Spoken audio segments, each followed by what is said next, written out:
Welcome back. There is a growing debate currently in Washington on what to do with foreign workers in the science, technology, engineering, mathematics, or the STEM fields. Now, some conservatives are arguing that those jobs should go to Americans. However, many in the other camp, including Elon Musk, support the need for foreign workers in STEM-related jobs. Joining us now live to break down the issue is attorney Modi, former law professor at the University of Houston and now Houston immigration attorney with the Modi law firm. Thank you so much, sir, for being with us this morning. It's my honor to be here, and Happy New Year's Eve, Sophia. Happy New Year's Eve to you, too.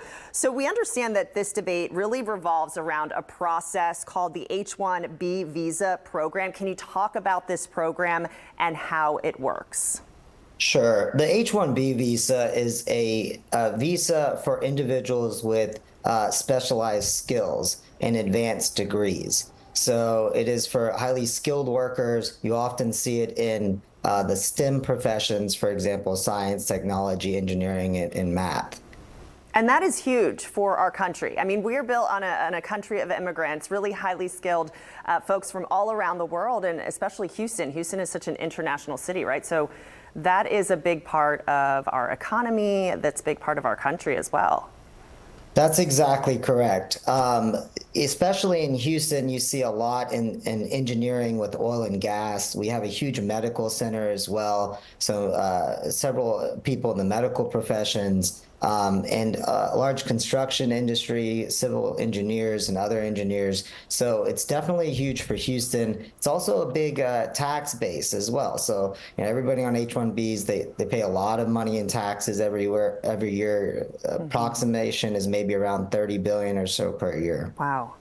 Okay, so let's talk about those who believe that maybe STEM jobs should only be going to Americans. Let's talk about that logic and why it really may not make the most sense.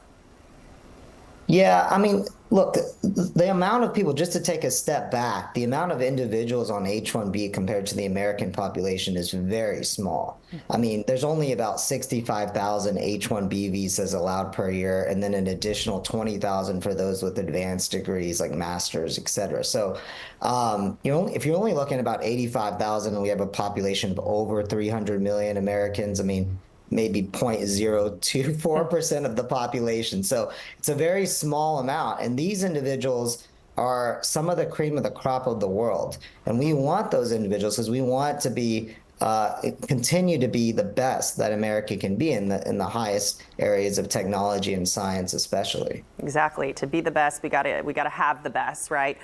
Okay, Mr. Modi, what about the government possibly eliminating the H-1B program, and talk about the impact that would have on businesses, the economy, a lot of fields here in the Houston area? It would have a huge impact. So one is the tax revenues that we discussed earlier. Another impact is on companies that can't find those skilled workers. Now, I think it's been highly politicized, but the education system is failing in America. And until then, I think to have a really good program for those individuals that we are taking the cream of the crop is really important. Now, it doesn't mean that we shouldn't do both. At the same time, we should take care of our education system and make it better. But remember, this is the very thin cream of the crop here. So even as our education system gets better, there's a huge lack of need. So one is the tax revenue, two is the impact it would have on companies to not be able to compete if we don't have these individuals in highly skilled areas. And if that happens, then it could impact the United States even worse, because then companies, if they can't compete, foreign companies might actually end up leading, in which case our economy would get worse. Yeah, that is a huge concern for sure. And before we let you go, Mr. Modi, our companies, when we talk about the companies, are they allowed to pay their H-1B workers less than what would be offered to Americans doing the same type of work? Can you kind of go into that? Yeah, no, they're not. So I think this is a big thing that's been highly politicized, Sophia. So, for example, in this area for H-1B visas, the workers have to be paid a prevailing wage. So they cannot be paid much lower than, for example, American workers, and then therefore hire H-1B workers instead. So this is a really big misunderstanding. Part of the application process is a prevailing wage determination of their specific type of occupation. And so they cannot be paid a lower wage than Americans. Yeah, and this is all great information for those maybe who aren't really sure about this visa, don't really have the background, don't really look into the background of this. This is all great information for a lot of folks that maybe, need to dig a little bit deeper.